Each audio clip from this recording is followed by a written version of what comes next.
एक समय की बात है, एक छोटा लड़का वेद विशाल जंगल के किनारे रहता था, जहां अनगिनत रहस्य और कहानियां छिपी हुई थी।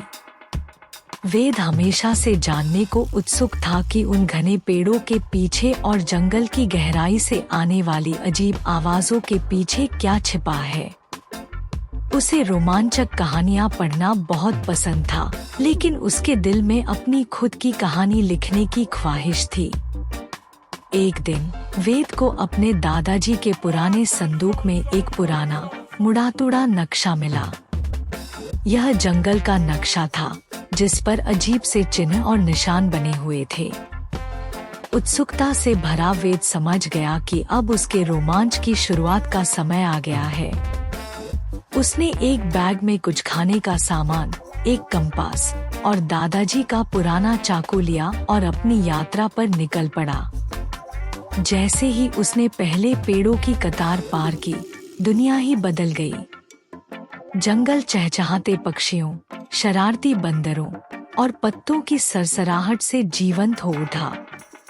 जैसे जैसे वेद और गहराई में गया, उसे एक विशाल नदी मिली जो किसी ड्रैगन की तरह गर्जना कर रही थी।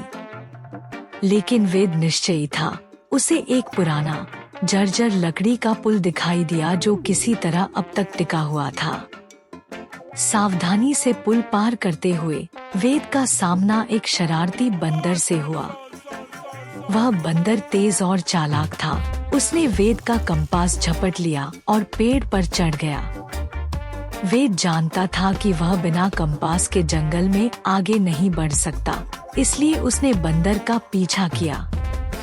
पीछा करते करते वेद एक छिपे हुए गांव पहुंचा, जहां लोग प्रकृति के साथ मिलकर शांतिपूर्वक रहते थे। गांव के लोग बहुत अच्छे थे और उन्होंने वेद की मदद की।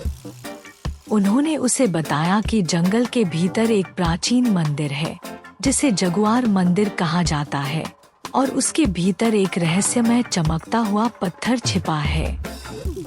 कई लोग उसे खोजने गए थे, लेकिन कोई वापस नहीं आया। लगता था कि बंदर वेद को उसी मंदिर की ओर ले जा रहा था। वेद इस चुनौती से प्रभावित हुआ और फिर से निकल पड़ा।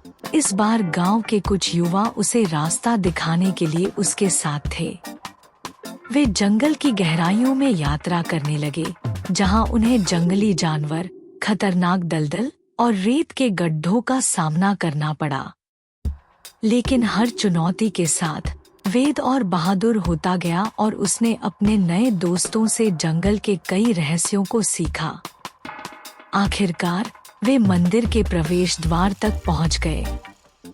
दीवारें बेलों से ढकी हुई थी और पत्थर के जगुआर जैसे मंदिर की रक्षा कर रहे थे। अंदर मंदिर पहेलियों और जालों से भरा हुआ था। वेद और गांव के लोगों ने मिलकर हर पहेली सुलझाई और धीरे धीरे मंदिर के दिल तक पहुंचने लगे।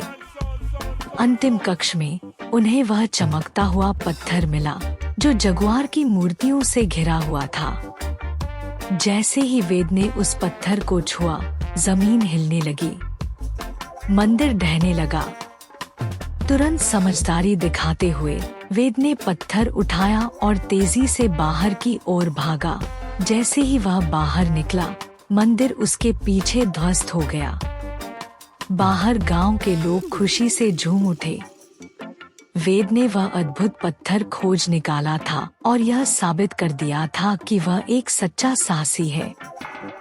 जब वह घर लौटा तो उसने महसूस किया कि असली खजाना वह चमकता पत्थर नहीं था, बल्कि वे दोस्तियां थी जो उसने बनाई थी और वह साहस जो उसने खुद में खोजा था। और इस तरह वेद अपने गांव एक हीरो की तरह लौटा, अपनी खुद की कहानियों के साथ।